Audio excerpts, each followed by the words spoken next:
დავბრუნდით ეთერში. გაბატონი მაია ხავთასია დღეს ჩვენთან სტუმრად. ესეთი საინტერესო წარდგენა გქონდათ თქვენ, რომ მე არც ვეცდები რომ ყოფილ ჩამოვთვალო, მაგრამ ერთი რამ ცხადია, რომ ჩვენ სტუმარს ძალიან კარგად ესმის ის საკითხი, რასაც ჩვენ უნდა ვისაუბროთ და რასაც მე ვაღიარებ, რომ ძალიან უკიდურესად სუსტი ვარ და მეცაც გეტყვით შეიძლება თქოს უიმედო ამ კუთხით, აი ხო არის რაღაც ადამიანს რომ არავითარი მონაცემი არ აქვს. აი ეს არის ნამდვილად ის მიმართულება, სადაც მე არაფერში არ ვარგივარ. არა, აქ არის ერთ-ერთი კითხვა მინდა.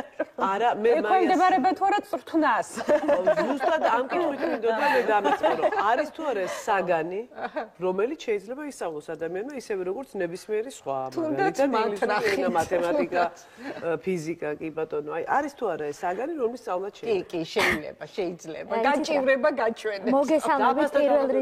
მოგესალმებით პირველ რიგში, მე გახლავართ მაია ხავთასი, წარმატების აკადემიის თანადამფუძნებელი და დირექტორი. მივესალმებით თქვენს მაყურებლებს და თქვენს კითხვას რომ გავცე პასუხი, ნინო. რა თქმა უნდა, აქ არის მიდგომაზე. ეს არ არის რაიმე მეცნიერება, რომ უბრალოდ შეისწავლო ან დაიზეპირო. აქ არის უბრალოდ მიდგომა, რომ ავირჩიოთ ჩვენ სწორი მიდგომა და ამ მიდგომით უკვე ვიცხოვროთ. რაში მდგომარეობს ზოგადად მიდგომა და სწორი განკარგვა ზოგადად ჩვენი პირადი ბიუჯეტის. აუცილებელია რომ ადამიანებმა გავამახვილოთ ყურადღება რამდენიმე საკითხზე. ანუ დავყოთ ჩვენი ხარჯები სხვადასხვა სეგმენტებად. აი მაგალითად დავყოთ 3 სეგმენტად, ხო? პირველი ჯგუფი იყოს აუცილებელი, ანუ სასიცოცხლოდ აუცილებელი, მეორე ჯგუფი იყოს მნიშვნელოვანი, მაგრამ შეიძლებოდა ამის გარეშეც ყოფნა და მესამე იყოს უკვე სხვა დანარჩენი ხარჯები. როცა დავაპირებთ ხარჯვას დავუფიქრდეთ, რომელ კატეგორიას მიეკუთვნება ეს ხარჯი. აუცილებლად დახარჯეთ A და B კატეგორიები. გადასახადებში. თუ თქვათ, ის ხარჯი მიეკუთვნება C კატეგორიას, მაშინ ეცადეთ, რომ ეს თანხა გააკეთოთ დანაზოგის სახით. მე რა მაინტერესებს, აი რა პრინციპით უნდა დავყოთ, ის რომ ჩვენ თვითონ გადავდოთ სხვადასხვა კონვერტებში და ამის მიხედვით დავყოთ, რომ აი ეს გვაქვს რაღაცა აუცილებელი ხარჯისთვის და თუ შემდეგ მოგრჩა უკვე გვეცოდინება, გამოვიყენოთ თუ პირიქით შევინახოთ. თუ კონვერტის ფული გაქვს. თუ კონვერტის ფული გაქვს. მოდით ჩვენ საშუალო შემოსავალზე ვისაუბროთ, იმიტომ რომ როდესაც მხოლოდ არ გამოდის მინდა საშუალო შემოსავალზე. საშუალოს რას გულისხმობ? ანუ ის რომ შენ საკვებზე ყოფნის და აუცილებელზე, იმიტომ რომ მოდი თქვათ, გადასახადებიც აუცილებელია, მის გარეშე დავრჩებით გაზი, შუქის და შესაბამისად საჭმელის გარეშეც, ხო? ანუ დავყოთ ეს კატეგორიები და როგორ უნდა გადავანაწილოთ, მოდით ესე თქვათ, სად შევინახოთ ეს ფული? აი ეს გულისხმობს ზუსტად სასიცოცხლოდ მნიშვნელოვანში, ანუ A კატეგორია მე რომელიც ვახსენე, რომ ეს არის საკვები, ეს არის თუნდაც გადასახადები, რომელიც ჩვენ გვჭირდება თქვათ, კომუნალურების სახით ის გათბობა, დენი და ასე შემდეგ და კატეგორიას ის როგორც არის მაგალითად ჩვენი შვილების თქვათ რაიმე მოთხოვნები, რომელიც თქვათ მნიშვნელოვანია, მაგრამ შეიძლებოდა გადასახედია, ასე ვთქვათ, ასეთი ტიპის ხარჯები. ნუ სასიცოცხლოდ შეიძლებოდა რომ რაღაცნაირად თავი აგვერიდებინა. ანუ კონვერცია არ არის აქ და კონკრეტულად სად შევინახავთ. ეს არის როგორც წეღანას ვახსენე მიდგომაზე, იმ კუთხით რომ ჩვენ გავაანალიზოთ. აი ხარჯვის მომენტში ეს არის მნიშვნელოვანი? ეს რამდენად მნიშვნელოვანია და ჩვენ თვითონ გავაანალიზოთ ეს საკითხი. თუ გავაანალიზეთ და მნიშვნელოვანი. თუ არის მნიშვნელოვანი, თუ ჩვენ ყველაფერს მივანიჭებთ იმ სტატუსს, რომ მნიშვნელოვანი, ანუ ხელოვნურად მაინც მივანიჭებთ ამას. რა თქმა უნდა, ისევ იმ სიტუაციაში აღმოჩნდებით, რომელშიც მანამდე ვიყავით და არანაირად არ გამოგვივა ჩვენი ბიუჯეტიდან სწორი განკარგვა. ანუ იმას გულისხმობ, რომ ვერ გავაკეთებთ დანაზოგს და საერთოდ რაში გვჭირდება დანაზოგი. აი თუნდაც ეს რაში გვჭირდება დანაზოგი და ან თუნდაც რატო ხარჯავთ? ქალბატონმა ნანამ მკითხა წეღან, რომ აი რატომ არის ადამიანები რომ ხარჯავთ ჩვენი შემოსავლის შესაბამისად. ანუ რა შემოსავალიც გვაქვს, ყოველთვის გვეხარჯება იმდენი. ანუ არის ცოტა ხარჯავთ, ცოტას არის ბევრი. დიახ, აი ჩვენ ტრენინგებზე მაგალითად ყოფილან ადამიანები კონკრეტულად აი თუნდაც პირადი ფინანსების მართვის ტრენინგზე ყოფილან ადამიანები, რომელსაც აქვთ 500 ლარი შემოსავალი, ყოფილან რომელსაც აქვთ 5000 ლარი და ყოფილან 12000 ლარი რომ აქვს შემოსავალი და რო ვკითხეთ რომელიმე აკეთებდა თუ არა დანაზოგს, სამივე იყო ერთნაირ სიტუაციაში. ხო, აი რატო ხდება? ანუ არა, უკაცრავად კითხვა მაქვს ერთი. აუცილებელია ადამიანისთვის რომ კონდეს ყულაბა. კი ბატონო, ამაზეც ვისაუბროთ. ხო, იმიტომ რომ ამის გარეშე ახლა კიდევ უფრო ერთხელ დავწმუნდი, როდესაც ოჯახში შემოვა ავადმყოფობა, როდესაც გაუთვალისწინებელი რამ ხდება, შენ არა გაქვს არაფერი და არა და უნდა კონდეს. არა და მაქვს იმის საშუალება რომ რაღაცა მქონდეს თუნდაც წლების მანძილზე, ერთი წლის მანძილზე. ყულაბაში უნდა ჩააგდო რაღაცა. ნინო, შავი დღისთვის რო იტყვიან. შეიძლება გატყდეს რატო თეთრი დღისთვის აი ეს არა მე შავი დღისთვის უფრო გულისხმობ მაგრამ აქვე მინდა ვთქვა ერთი რამ რომ არის აქ ცოტა პირიქით სიტუაცია შეიძლება მოხდეს რომ კი მე არა მაქვს თქვათ შავი დღისთვის გადანახული მაგრამ როცა საჭიროება დგება ამისი მე შემიძლია წინსწრები თქვათ რაღაცა თანხა ავიღო გავთვალო ისე რომ მქონდეს საშუალება თქვათ რაღაც პერიოდში ეს თანხა მე დავფარო ანუ ორი ვარიანტია ან შევინახოთ, ან როცა ასეთი სიტუაცია, ეს დაახლოებით რას გავს, იცით, აი როდესაც მე გაუთვალისწინებელი რაღაცა დავინახე და ძალიან მინდა რომ ეს იყოს ჩემი სიტყვაზე შარფი, რომელიც ღირს ძვირი. მე ძალიან მინდა, იმიტომ რომ მე სჭირდება ჩემს სიამოვნების გარდა კიდე რაღაცისთვის სჭირდება, ანუ მე მჭირდება რომ ეს მქონდეს, მიხვდებით ახლა რასაც გულისხმობ. ხო და ავიღე მე ეს შარფი, ღირს ძვირი, ამ წუთას მე ამისი თანხა გადასახდელი არ მაქვს, მაგრამ ვანაწილებ რაღაც პერიოდზე, მაძლევს საშუალებას ეს მაღაზიაც, ვთქვათ, ნელ-ნელა დავფარო. მე თვითონაც მისარგებლია ამ მომენტით. ანუ რისით თქვა მინდა, ხა ამასთან დაკავშირებით ძალიან სწორი მიდგომები გაქვთ ზოგადად, მაგრამ ეხლა ავხსნათ ამას არ. ავხსნათ რა სიტუაცია ამ შემთხვევაში. ანუ თუნდაც განვედებით რომ სარგებლობთ, მე ამ თემას არ მინდა სიღრმისეულად შევეხო, თუ თქვა თქვენს მაყურებელს ან თქვენ კონკრეტულად გაინტერესებთ, მე მაქვს ჩაწერილი NX Speaker-ზე თემა ცუდი და კარგი კრედიტები. თუ ამ ვიდეოს უყურებთ, დევს YouTube-ზე წარმატების აკადემიის გვერდზეც და შეგიძლიათ ნახოთ, რაში მდგომარეობს ცუდი კრედიტი, რაში მდგომარეობს კარგი კრედიტი. ანუ კრედიტი ზოგადად არ არის საშიში, თუ მას სწორად ვიყენებთ. აუცილებლად. ამიტომ, ქალბატონ დანას რო უპასუხოთ და თქვენ შეეხეთ ამ თემას დანაზოგთან დაკავშირებით, ანუ ადამიანი ზოგადად შავი დღისთვის არ უნდა ზოგადდეს. ბოდოშეფერს აქვს ესეთი ნათქვამი, ნუ დაზოგად შავი დღისთვის, თორე ის აუცილებლად მოვა.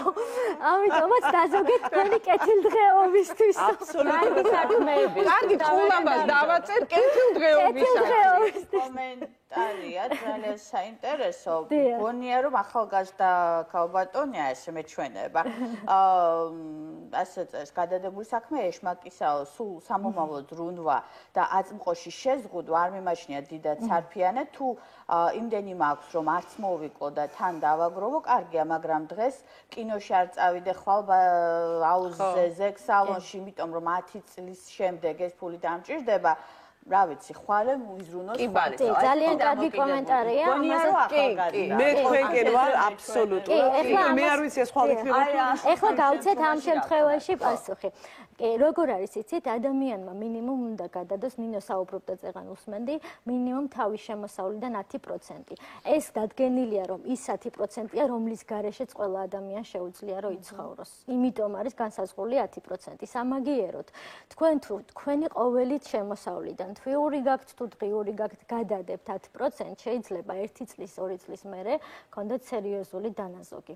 რითიც მოახდენთ ინვესტირებას თქვენს მომავალში. ანუ ინვესტირებას თუნდაც თქვენ საკუთარ თავში, რომელიც მიღებულია, რომ 100%-იანი ამონაგებით იძლევა შედეგს. ანუ განათლების კუთხით, კვალიფიკაციის ამაღლების კუთხით, რომ თქვენ ისევ გახდეთ უფრო მაღალანაზღაურებადი პროფესიონალი. ეს ვამბობ იმ შემთხვევაში, თუ სიამოვნებთ თქვენ რასაც აკეთებთ და სურთ რომ აქედან გქონდეთ შემოსავალი. ზოგჯერ ვაწყდები, ნინო, ისეთ შემთხვევას მე ზოგადად ბიზნესში ძალიან ბევრ კონსულტაციებს ვიძლევი ხოლმე, მაგრამ ვაწყდები ისეთ შემთხვევას, როცა მოდის კვალიფიციური იურისტი და მეუბნება, რომ მე არ მაინტერესებს ბიზნესი, არ მიყვარს ამის კეთება და მომეცით ისეთი ფინანსური რჩევები, რომელიც მაგალითად გაზრდის ჩემს შემოსავალს. აი ამ კუთხით ურჩევ, რომ მაშინ მოახდინა ინვესტირება საკუთარ თავში. აუცილებლად და გაზარდეთ წრე. ანუ ჩვენ ფაქტიურად ამ 10%-ით საკუთარ თავს უხდით პირველ რიგში და ამისთვის არის აუცილებელი რომ გავაკეთოთ. მეორე შემთხვევა, თუ თქვათ დავიწყებთ ამ ინვესტირებული თანხით უკვე ბიზნესს, რომელიც არის ჩვენთვის საინტერესო ან მოგწონდეს მაინც რასაც ვაკეთებთ, აუცილებელია საქმე მოგწონდეს მაინც, იმიტომ რომ ვერ გავაკეთებთ მომავალში ისეთ საქმეს, რომელიც არ გიყვარს, არ არსებობს. დეპრესია შეიძლება ამან გამოიწვიოს და იმედგაცრუება, იმიტომ რომ საქმეს მხოლოდ ფულისთვის არ უნდა ვაკეთებდეთ. აი მარტივი მაგალითი, მაია, მე მაგალითებიც მინდა მივცეთ. აი მაგალითად ხართ ადამიანი, რომელიც თქვათ ყიდის რაღაც პროდუქციას. დიახ. აი რამხელა მნიშვნელობა აქვს თავად იმ ადამიანის განწყობას იმის მიმართ, რასაც იც აკეთებს. ბატონმა კახაბენდუკიძემ თქვა ფანტასტიკური რამ, რა არის ბოლო მარკეტინგი. მარკეტინგი არის შეაყვარო ადამიანს ის, რასაც შენ აკეთებ და აი ჩართო ამ პროცესებში, აბსოლუტურად ვეთანხმები. იმიტომ რომ მარკეტინგი ეს არ არის მარტო რეკლამირება, როგორ აკეთებ ამას, რა განწყობით აკეთებ, როგორ შეგიძლია რომ მიიტანო ადამიანამდე და ისიც დაავადო ამითი. ისიც დააინტერესო. აი ეს არის ყველაზე მნიშვნელოვანი ამბავი. ერთი დაინტერესებაზე კითხვა ჩვენი მაყურებლის, როგორ ვაიძულოთ საკუთარი თავი, ეს ჩემი კითხვაც შეიძლება იყოს თავისუფლად. გავაკეთოთ დანაზოგი საკუთარი შემოსავლებიდან და არსებობს თუ რაიმე ხერხი, რომ მაშინაც კი, როდესაც სულ გაგირბის ხელი აი ერთხელ წინა თვეს გადადებული ვითომ თანხისკენ აი როგორ ვაიძულოთ თავი რომ ეს თანხა რაღაცნაირად შევინარჩუნოთ და მაგალითად 3 თვეში არ დავხარჯოთ ის რაც დიდი ეს თქვათ მცდელობებით ეს 3 თვე შევინარჩუნოთ უცებ. მაშინ როცა პრინციპში ეს არის აუცილებელი აქ ხალხთან. იცით რა არის? აქ არის თავარი გააცნობიეროთ რომ ეს თანხა მოგცემ თქვენ ბევრად მეტ თანხას სამომავლოდ, ვიდრე გაქვთ დღეს. თუ ამას გააცნობიერებთ, რომ დღეს შეიძლება ეს 10% მე ანუ რაიმე რეალურ სურათს არ მიცვლის, მაგრამ სამომავლოდ ეს 10%-ის დანაზოგი მე შემიცვლის 5 და 3 წლის მერე რეალურად შემოსავლებს, მაშინ აუცილებლად გააკეთებ. არა, ერთი რაღაც კიდევ. არის თუ არა ამ შემთხვევაში აუცილებელი, რომ დოშოთ ეს ჩვენი დანაზოგი იყოს ჩვენთვის არ იყოს ხელმისაწვდომი. არ იყოს ხელმისაწვდომი. ასე საერთოდ არ იყოს ხელმისაწვდომი, ხალხად ასეც არ ვარგა, მაგრამ არა, მშვენიერი ეს კაი მეთოდია, სალომე, ძალიან კარგი მეთოდია, როდესაც ხელმისაწვდომი არ არის შენთვის და ხა შენ გაქვს მიბარებული. ანაბარი, ან მე მყავს მეგობარი, რომელსაც ვეუბნები რომ აი თქვა, ჩვენ გვაქვს რაღაცა კომპანია ერთად და მე ვეუბნები რომ არანაირი თანხა რომელიც შემოვა, მე როგორც ერთ-ერთი დაფუძნებელი ხელს არ ვკიდებ არაფერს ვინახავ და რაღაც კონკრეტულ დროს, როდესაც მე ვაპირებ, რომ სადღაც გავემგზავრო, აი ეს თანხა უკვე ჩდება ჩემანგარისა და რაფხელა სიამოვნება. ეს არის ზუსტად 10%. იძულების წესით გეზოგება. იცი რა? იძულების წესით არა, მე გადაწყვეტილი, მაგრამ მე რას ვამბობ, ეს თულია სალომე რასაც კითხულობდა, როდესაც სახში გიდევს, შენ ყოველთვის პოულობ მიზეზს რითი გაამართლო, რომ მის და იცი რა, ჩვენ ნაკლზეც სადაც არ მიგვიწდება ხელი. აი ასეთ ადგილას. ჩვენ ნაკლზედაც ვილაპარაკოთ ქართველებს, რაც გვაქვს ხასიათში. ხო? აი ეს რაც თითქმის ტრადიციულად გადმოგვდებს. აი რატომ არის ხოლმე რომ ხშირად იტყვიან ბერძნებზე, ფრანგებზე რაღაც მეპირადად ხელმომჭირე. ისინი უფრო თვლიან ამას ეკონომიურს. ჩვენ მაგალითად ხასიათში ნაკლებად აგვაქვს. ეს ერის თქვათ დაავადებაც არის, რომ გაშლიან სუფრას და მეორე დღეს არანაირი თანხა. შეიცვალა ნანა ცოტა ეს. არა, მაინც არის. აღარ არის ნანა და მაინც არის მეთქი, მაინც ცს, რატო არ უწევ 100 ცს მნიშვნელობას? როგორ არა 100 ცს, ეს არის ყველაზე მაინც დარჩა ეს, გესმიშეთ? შეიცვალა, სურათი მაინც შეიცვალა. გეუბნებით მე ბატონო, აიდე რა, აი სპეციალისტი, მე ხო ამიჯერებ, აი სპეციალისტი. ეს არის არა ქართველების, არამედ კომუნიზმიდან გადმოსული და გეტყვით რაშია პრობლემა. ფსიქოლოგიურ პრობლემაა ჩვენში ადამიანებში. თუ რა დამოკიდებულება გვაქვს ჩვენ ფულთან. თუ ჩვენთვის ფული არის ხელის ჭუჭყი, თუ ფული არის სოფლიო ბოროტება, მაშინ ფული ვერანაირად ვერ გაჩერდება ჩვენს გვერდით. სანამ ჩვენ არ მიუდგებით და მე ყოფილვარ ფული გადმონაშთი ახლა არა ეს ოჯახებში იყო ესეთი ტრადიცია ჩვენ გავიზარდეთ პატარა ვარ მაგრამ ჩემი მშობლებისგან ვიღაცებისგან ყოველთვის მესმოდა რომ კრიმინალებს აქვთ დიდი ფული ფული არის ხელის ჭუჭი ფული რა არის ხელის ჭუჭი უბრალოდ და მithumetes უჭირთ დღემდე მეც გამდიდრებაზე და ასე ვთქვათ რაღაც ხელფასზე mithumetes როდესაც დგება საკითხი ან რაღაცა ფულის მოითხოვთ მეტი მოითხოვ ეს ყოველთვის რაღაცა ხელფასობა არა იცი რა აჰა ამას. აი ერთი ინციდენტი მე გეტყვით ვინ იყო და რა იყო. ნუ აი ძალიან შემოსავლიანი კაცი და მიდექით და მათხოვარი მოვიდა ბიჭი და მიადგა იმ ბიძიას, იმიტომ რომ ისე იყო ჩათული. ბიძია მომეცით რა ფული და ისე მოიშორა სადამ ის კი არა, აი ეს რა არის? ეს ქაბატონანა შეცდომაა და გეტყვით. ყველაზე ცნობილი მილიონერები არიან ძალიან ქველმოქმედები. აი ვორენ ბაფეტი თუ გაგიგია. არა, მილიონერებზე არა მაგრამ ანუ ადამიანებმა უნდა ისწავლოთ ქველმოქმედება. ამის თქმა მინდა. ვინც ამას არ აკეთებს, ეს არის შეცდომა. მაგრამ ეს ბედნიერებას ვერ მიანიჭებს ვერანაირი თანხა მას. იმიტომ რომ შიგნით აქვს პრობლემები ფსიქოლოგიური. თუმცა ნახეთ, აი ეს ძალიან სადაო საკითხია, რატომ არის სადაო საკითხი. რაც შეეხება უორენ ბაფეტს. უორენ ბაფეტი არის უდიდესი ქველმოქმედი, მაგრამ ის ინვესტიციას არასოდეს ახორციელებს ასე ქუჩაში. მან ზუსტად იცის რაში დებს ფულს. არის ასე. რა თქმა უნდა, მაგრამ ქველმოქმედებასაც აკეთებს. ქველმოქმედებაა, როდესაც ადამიანს, რომელსაც სწავლა უნდა და ფული არ აქვს, შენ მას სწავლის ფულს აძლევ. ანუ მიზანმიმართულია ეს ქველმოქმედებაც, ეს ძალიან მნიშვნელოვანი მომენტია რა. მე იმას კი არ ვამბობ, რომ არ უნდა დავეხმაროთ ადამიანს, რომელსაც უჭირს და არც არანაირი შანსი არ აქვს, რომ თქვა ამოვიდეს იმ უბედურებიდან, რა უბედურებაშიც აღმოჩნდა. თუმცა მე მაინც ვფიქრობ, რომ თუ ადამიანი არის ძალიან მოწოდებული იმისკენ, რომ ის კი არა რომ ვიღაცა მუდმივად ეხმარებოდეს და ფულს აძლევდეს, არამედ თავისივე შრომით, აი ზურგით ათრიოს და იშოვნოს ეს ფული როცა ჭირდება, ეს ადამიანი ფასდება აუცილებლად. კი, ეს დონალდ ტრამპს აქვს ნათქვამი, ჩვენ ადამიანებსო, კი რობერტ კიოსაკისთან ერთად წიგნი დაწერეს და ჩვენ ადამიანებსო კი არ უნდა დაურიგოთ თევზები, არამედ თევზის ჭერა უნდა ვასწავლოთ. ეს არის, ეს რა თქმა უნდა ნამდვილად სწორია და ანუ ჯობია მათ განათლებაში ჩადო ინვესტირება, ვიდრე ფული ასწრუქო ყოველთვიურად. მაგრამ კონკრეტულად ქველმოქმედებას თუ შევეხებით, ადამიანი რომელიც ქუჩაში მოწყალებას გთხოვს, ჩემი აზრით, ეს ძალიან მნიშვნელოვანია, რომ ჩვენ გავცემა ვისწავლოთ, იმიტომ რომ ადამიანი როცა გასცემს, აი პატრიარქმაც უთხრა ბატონ პაატა ბურჭულაძის რომ როცა უთხრა მან ანგარიშგება ჩააბარო ამდენ და ამდენ ბავშვს დავეხმარეთო პაატაო ჩვენ დავეხმარეთ თუ ისინი დაგვეხმარნენო ეს კიდე საკითხავია იმიტომ რომ როცა ჩვენ ქველმოქმედებას ვაკეთებთ ჩვენ ვეხმარებით ჩვენ სულს და ჩვენ მდგომარეობას და არა სხვა ადამიანს და ამას უნდა გავითავოთ. აუ შეიძლება ერთი ჩვენი მაყურებლის კომენტარი ქალბატონი რომელსაც ყავს მეუღლე და შვილი და ის წერს რომ მიუხედავად იმისა რომ არ აქვს განსაზღვრული შემოსავალი პირველ რიგში რაც აკეთებს თვის დასაწყისში იხდის კომუნალურ გადასახადებს მე ვცდილობს რომ მთელი თვის საკვები პროდუქტები ძირითადად იყიდოს ერთად და რამენაირად მოახერხოს რომ რაღაც გარკვეული თანხა ფიქსირებული აუცილებლად გადადოს ცალკე და ეს ყველაფერი გადაანაწილოს ისე რომ აუცილებლად თვის ბოლოს გააკეთოს ანაზოგი. ამას აკეთებს იმის ხარჯზე, რომ რაღაც გარკვეულ თავის სურვილებზე ამბობს უარს. ანუ რაღაცა შარფი, რომელიც მას შეიძლება სჭირდება, მაგრამ ან კიდევ რაღაცა, რაც ასევე სჭირდებას უნდა ძალიან, იმაზე ეუბნება საკუთარ თავს უარს და ამის ხარჯზე მაინც ახერხებს, რომ გააკეთოს დანაზოგი და მას მეაჩნია, რომ ეს უფრო მეტად აკმაყოფილებს, ამშვიდებს მას, ვიდრე რაღაცა გარკვეული ნივთის ქონა, რომელიც ალბათ მას ძალიან სურს იმ წუთში. ძალიან მნიშვნელოვანია. ამასთან დაკავშირებით თუ ვისაუბრებ, რატო უნდა ადამიანს რაღაც სხვადასხვა ნივთის ყიდვა, ან ზოგადად რატო არის, რომ წეღანაც ვისაუბრეთ, შემოსავალი ყოველთვის ნაკლები გამოგვდის, ვიდრე გასავლები. ანუ არსებობს ბიოლოგიური და სოციალური წნეხი.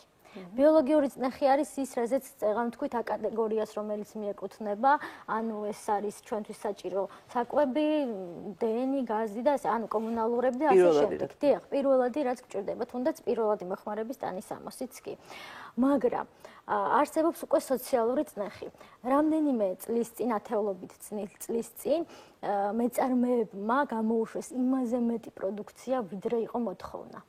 და როცა ამის წინაშე აღმოჩნდნენ ამ ფაქტის წინაშე რომ რეალიზება უკვე აღარ ხდებოდა, იმიტომ რომ მოთხოვნა არ იყო, მაშინ მხოლოდ პრაქტიკული თვალსაზრისით ყიდულობდნენ ადამიანები, რაც ჭირდებოდათ იმის მიხედვით. გააკეთეს, ანუ უკვე მიმართეს ფსიქოლოგებს დასახმარებლად. ფსიქოლოგებმა კი ურჩიეს, რომ სარეკლამო კამპანიებში ყოველთვის აქცენტი გაკეთდეს ადამიანებზე, ანუ ეგოს მოთხოვნებთან დაკავშირებით. ანუ ეს არის სტატუსი, ეს არის თქვა პრესტიჟი და ამიტომაც აქცენტები ზუსტად კეთდება ახლა აი ამ კუთხით და ჩვენ უკვე თუ არ გვიჭირავს თქვა რომელიმე კონკრეტული ბრენდის ტელეფონი ან კონკრეტული მანქანა ეხზე ბრენდის მანქანა თუ არ ყავს უკვე რაღაცა სტატუსით ქვევით ვართ თქვა სხვა ადამიანებთან მიმართებაში და აი ეს არის რომ ამით გვაჯერებენ ამ რეკლამებით რომ ჩვენ ქვევით ვართ რეალურად ეს ხო არ ხდება მაგრამ ჩვენ უკვე იმდენად გვჯერა ამისი რომ ჩვენ უკვე მივდივართ და როგორც კი ჩვენი შემოსავლები იზრდება ვყიდულობთ ეგრევე იმ ბრენდებს რომ დავეციოთ ჩვენ სოციუმს აი ეს არის ამაზე ემყარება რეალურად ხარჯვითი მექანიზმი რომელიც წეღან ვახსენე აბსოლუტურად სოციალური წნეხი აბსოლუტურად ეს არის ინდუსტრია რომელიც არის პირდაპირ შენ უნდა აჯობო იმ სოციალურ აი ეს არის თუ გავითარ ჯობნით მინდა გითხრა დიდი წარმატებით ნამდვილად ამას არ ვაკვდები რომ არის შანელი ჩანთამეჯირის ხელში და თუ თქვა დაფასთან გადავინაცვლებთ თქვენ მეც მაინტერესებს თავარი რა არის დაკავშირებით და აი თქვა მილიონერების ჩვევებს ეძახიან და აი ამასთან დაკავშირებით მინდა მილიონერების ჩვევები აბა ჩვევები მილიონერების გვაქვს შემოსავალი არა იქნება მაგ ჩვევების მეშვეობით დავეციოთ მილიონერებს არ დაიჯერა არა ხო ანუ რობერტ კიოსაკი წეგანაც ვახსენე მე ხშირად ვიყენებ ხოლმე მის რჩევებს მან დაწერა ძალიან ცნობილი წიგნი მდიდარი მამა ღარიბი მამა ურჩევ რომ ყველამ წაიკითხოს იმიტომ რომ ეს ადამიანის ცნობიერებას თლიანად ატრიალებს ფინანსებთან მიმართებაში რობერტ კიოსაკი არის ამერიკელი ბიზნესმენი რომლის წიგნები უკვე 6 წელია ბესტსელერია ნიუ-იორკის ბაზარზე მისი ერთ-ერთი ჩვევა არის აი მილიონერების ჩვევებთან დაკავშირებით სამი ყულაბის პრინციპს უწოდებს ის აი ესეთი ეს ხატავს თვითონ მის ონლაინ ლექციებს ვესწრები ხოლმე და სამი ყულაბის პრინციპი. ანუ რას ნიშნავს? აი ქალბატონმა ნანამ რო ახსენა, წეღან ყულაბა უნდა ვიქონიოთო. ეს კონკრეტულად შეიძლება ყულაბის სახით გქონდეს ჩვენ ოჯახში, შეიძლება ვაზა, მე მაგალითად ვაზები მაქვს, ამისთვის განკუთვნილი ორი ვაზა მაქვს სპეციალური, რომელშიც აი თანხას არა, კონკრეტულად რისი თქვა მინდა, აქ არის კონკრეტულად ჩვევა მთავარი. ანუ კონკრეტულად თანხა, რომელიც ხელში ჩამივარდება, თუნდაც მე ძირთად ქეში ნაკლებად მაქვს ხოლმე, იმიტომ რომ ანგარიშებზე მერიცხება და იქიდან კიდე ცალკე ვახდენ ხოლმე გადატანას თანხისას, მაგრამ აი ყოველდღიური ვაზა ეს არის უკვე არსებული ბანკში და კონკრეტულად იმ ორ ვაზაში ვაკეთებ ერთი დანაზოგის სახით და მეორე უკვე ყოველდღიურ სახარჯოდ გადასადებად. ანუ ეხლა აქ კონკრეტულად სამი ყულაბის პრინციპი რაში მდგომარეობს. პირველი არის დანაზოგი, მეორე არის ქველმოქმედება და მესამე არის ინვესტიცია.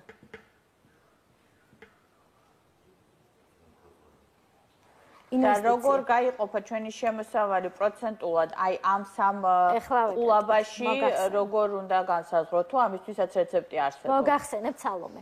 ანუ ბატონი რობერტ კიოსაკი ზოგადად წეღან ვახსენე რომ მინიმუმ 10% მაინც უნდა გადავდოთ ჩვენი დანაზოგიდან. ეს არის ის რომელიც შეუძლია ყველანაირი შემოსავლის ადამიანს და არ დააზარალებს.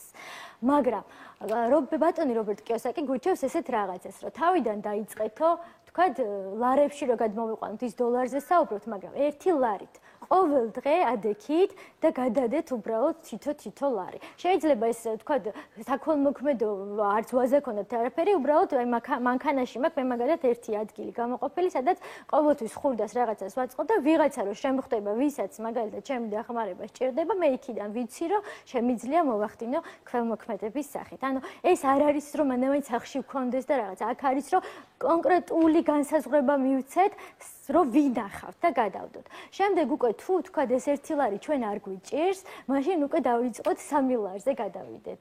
ყოველდღიურად 3 ლარი რომ გადავდოთ. მერე დროთა განმავლობაში თუ ამასაც გრძნობთ რომ არ გვიჭირს და ეს ჩვენ ფინანსებზე თქვა არა ისახება მტკივნეულად, გადავიდეთ და ყოველდღიურად 10 ლარი. მაბადეთ ერთი წუთი, აი პირიქით უკან რო წავიდეთ, აი თუ ერთიც გვიჭირს, მაშინ აი აქ რა ვქნათ? 1 ლარის გადადება ყოველდღიურად. მაშინ გადადეთ ყოველდღე 20 თეთრი. აქ რობერტ კიოსაკი და შევამციროთ რადიკალურად ეს. რობერტ კიოსაკი არ აქვს მნიშვნელობა თახის რაოდენობას. აი ახლა ეს უნდა 10 თეთრი, 20 თეთრი თუ 20 ლარი არ აქვს მნიშვნელობა. ეს უნდა მეთქვა სალომე. რობერტ კიოსაკი ამბობს, რომ აქ არ აქვს მნიშვნელობა იმდენად თანხის სიდიდეს, როგორც აქ ჩვევას. ჩვენ თუ ამ ჩვევას ჩვენში ჩავიდებთ, ადამიანებს მიღებულია, რომ 40 დღე თუ აკეთებს ერთი და იგივე რაღაცას, ის გადასდის ჩვევაში. მაგრამ მე რა მაინტერესებს, ამ შემთხვევაში აუცილებლად უნდა იყოს ეს სამ ნაწილად გაყოფილი? ესე გვირჩევენ, რომ ამას აკეთებს ანუ მოდით განსაზღვროთ დანაზოგი გასაგებია, ქვემოგედება გასაგებია, ინვესტიციაში ამ შემთხვევაში რას გულისხმობ? კი ბატონო, ამასაც მოგახსენებთ. ანუ როცა დანაზოგზეც ვისაუბროთ, ანუ სადამდე უნდა ზოგოს ადამიანმა და როდის არის რომ უკვე ხელშეუხებელი უნდა იყოს ეს დანაზოგიც, ხო? საინტერესოა ხა ზოგავ, მაგრამ რამდენი ხანი და რამდენი. აი ეს არის რომ მეძახიან ფინანსური უსაფრთხოების ბალიში. არ ვიცი გაგიგიათ თუ არა ეს ტერმინი. ფინანსური უსაფრთხოების ბალიში არის მინიმუმ თქვენი ოჯახის ხარჯი 3 თვის. ანუ რას ნიშნავს? თუ თქვენ თვეში კრედიტიც გაქვთ, კომუნალურები, საკვები და ასე შემდეგ, თვიური ხარჯი თქვენი ოჯახის სიტყვაზე შეადგენს, 1000 ლარს სიმბოლურად რომ თქვათ, მაშინ 3000 ლარი მინიმუმ უნდა არსებობდეს დანაზოგის სახით და ამის მერე შეგიძლიათ ხელი მოკიდოთ ამ თანხას. მანამდე უნდა ზოგოთ, სანამ არ მიხვალთ ფინანსური უსაფრთხოების ბალიშამდე. ეს არის ეს დანაზოგი, რომელიც უნდა იყოს ხელმოუკიდებელი და აქამდე უნდა დაზოგოთ. შემდეგ უკვე ქველმოქმედებაზე ვისაუბრეთ და აღარ განვავრცობ ამ თემას და ინვესტიცია. რა არის ახლა ინვესტიცია? წეღანაც ვამბობდით, რომ შეიძლება მოახდინოს ადამიანმა საკუთარ თავში ინვესტიცია, შეიძლება მოახდინოს აქტივებში, ანუ ბიზნესში. ამიტომაც ყველას ვურჩევ, რომ თავის თავში და ბიზნესებში და შემოსავლის წყაროებში მოახდინოს ინვესტიცია და იქიდან ხარჯოს შარფზე, მანქანაზე, ტელეფონზე და ასე შემდეგ. გასაგები. თავარი პრინციპი. სამწუხაროდ ჩვენი საეთერო დრო ამოიწურა, მაგრამ მე მაინც ვფიქრობ, რომ ამ ტიპის ლექციები შეიძლება გაგრძელდეს, იმიტომ რომ ძალიან საინტერესოა ყოველთვის ადამიანისთვის, საჭირო მით უმეტეს. მაგრამ ძალიან ინდივიდუალურია ეს ყოველი.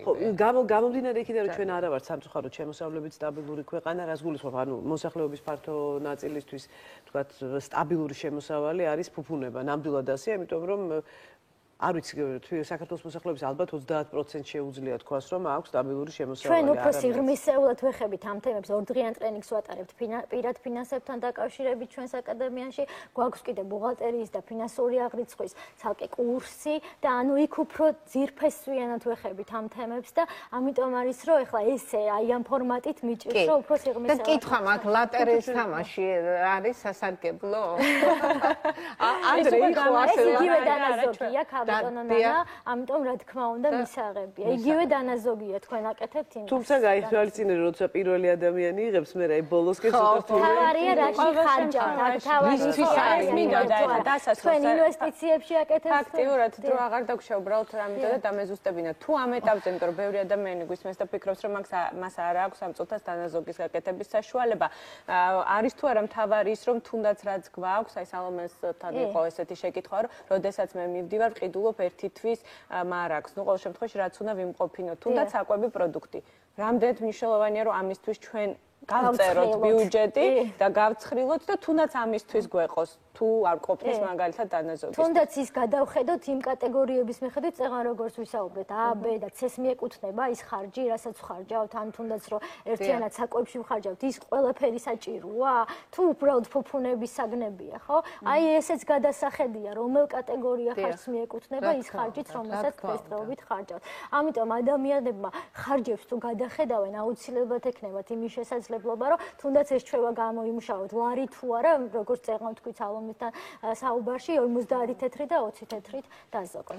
ძალიან დიდი მადლობა. ფიქრობ, რომ საინტერესო რჩევები მიეცით მაყურებელს. ჩვენ რეკლამის შემდეგ დაგემოვნებთ.